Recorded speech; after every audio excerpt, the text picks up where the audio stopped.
Argentine ফ্যানদের খুব মন খারাপ, কিন্তু স্পেন আসলে কাপটা ডিজার্ভ করে। ফাইনাল খেলাটা যা দেখলাম, পুরো খেলা জুড়ে আধিপত্য ছিল স্পেনের। এমিলিয়ানো মার্টিনেজের সঙ্গে স্পেনের খেলা হয়েছে, স্পেনের সঙ্গে আর্জেন্টিনার খেলা হয় নাই।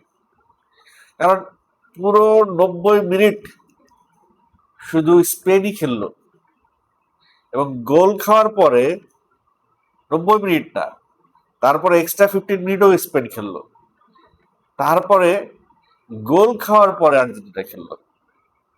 মানে এই বিশ্বকাপে একটা জিনিস দেখলাম, প্রথমে গোল খাওয়ার পরে আর্জেন্টিনা ভালো খেলা শুরু করে, গোল খাওয়ার আগ পর্যন্ত তাদের খেলা শুরু হয় না, মানে হুশ হয় না।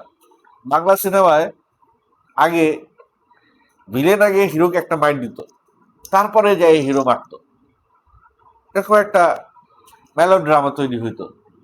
ঠিক ওইরকমই একটা মেলো ড্রামা দেখতে পাইলাম আর্জেন্টিনা স্পেনের খেলার মধ্যে।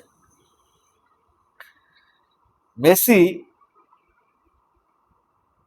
আগের ম্যাচগুলোতে যতটা প্রাণবন্ত ছিল, যতটা অ্যাসিস্ট করতে পারছে, এই ম্যাচে এক্সট্রা টাইমের সেকেন্ড হাফে যাওয়ার আগ পর্যন্ত মেসি ওইভাবে সুযোগই করতে পারে নাই। কারণ মেসিকে বলটা দিতেই দেয় নাই স্পেন মেসি পর্যন্ত।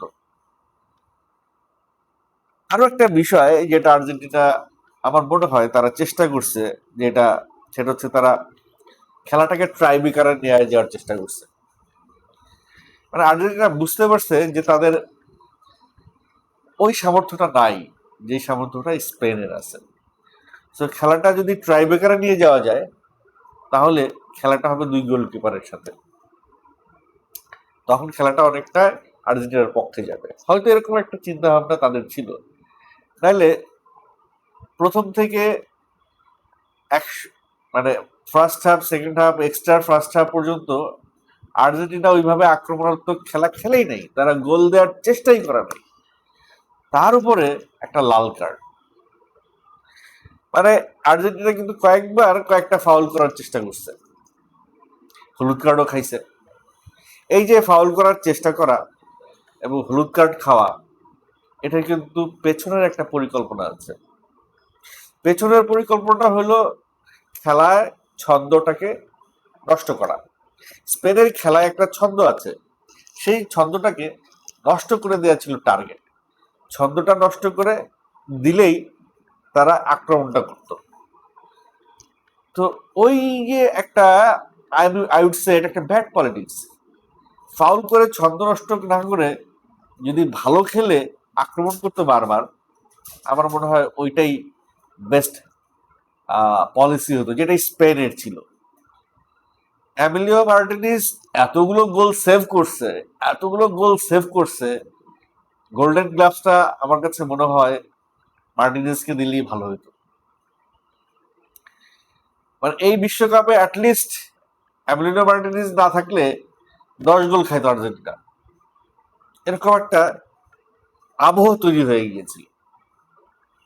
সেই জায়গা থেকে আমার কাছে মনে হয়েছে যে এমিলিও মার্টিনেজ আর্জেন্টিনাকে সেই অপমানের হাত থেকে বাঁচিয়েছে। মেসি 2-4টা সুযোগ পাইছে এবং সেই সুযোগগুলো সে কাজে লাগাইছে। সে বল তো গোল পোস্টের সামনে পাঠাইছে, কিন্তু সেই গোল পোস্টে যাওয়ার পরে ওই বলটাকে ফিনিশিং দেওয়ার মতো কোনো স্ট্রাইকার আর্জেন্টিনার নাই। যার ছিল, যে ছিল, সে তো লাল কার্ড খেয়ে চলে গেছে। এবং সে যে 2টা ফাউল করছে, এই 2টা ফাউল কার্ড খাওয়ার মতোই ফাউল, ইচ্ছাকৃত ফাউল। ফাইনাল ম্যাচের মতো একটা ম্যাচ, এরকম একটা গুরুত্বপূর্ণ ম্যাচে আর্জেন্টিনাকে এরকম বিপদে ফেলায় দেওয়াটা আমার মনে হয় আর্জেন্টিনার এই বিশ্বকাপের ফাইনালে হেরে যাওয়ার একটা অন্যতম কারণ। এই বিশ্বকাপটা শুরুর পর থেকে সবাই বলছিল যে আর্জেন্টিনা ফিফাকে টাকা খাওয়াইছে, ওয়ার্ল্ড কাপটা তারা নিয়ে যাবে। কিন্তু ফাইনাল ম্যাচে এসে আমারই বলতে ইচ্ছে করছে যে আর্জেন্টিনা টাকা খাইয়া ম্যাচটা হেরে গেছে, যদিও এটা একটা অবান্তর কথা, কিন্তু ফিলটা এরকম আসে যে যেই স্পেন এতগুলো অ্যাটাক করলো, মানে আর্জেন্টিনার ডিফেন্স ভাইঙ্গা চুরমার করে দিছে। এমিলিও মার্টিনেজ যদি না থাকতো কতগুলো যে গোল হইতো এক আল্লাহ জানে।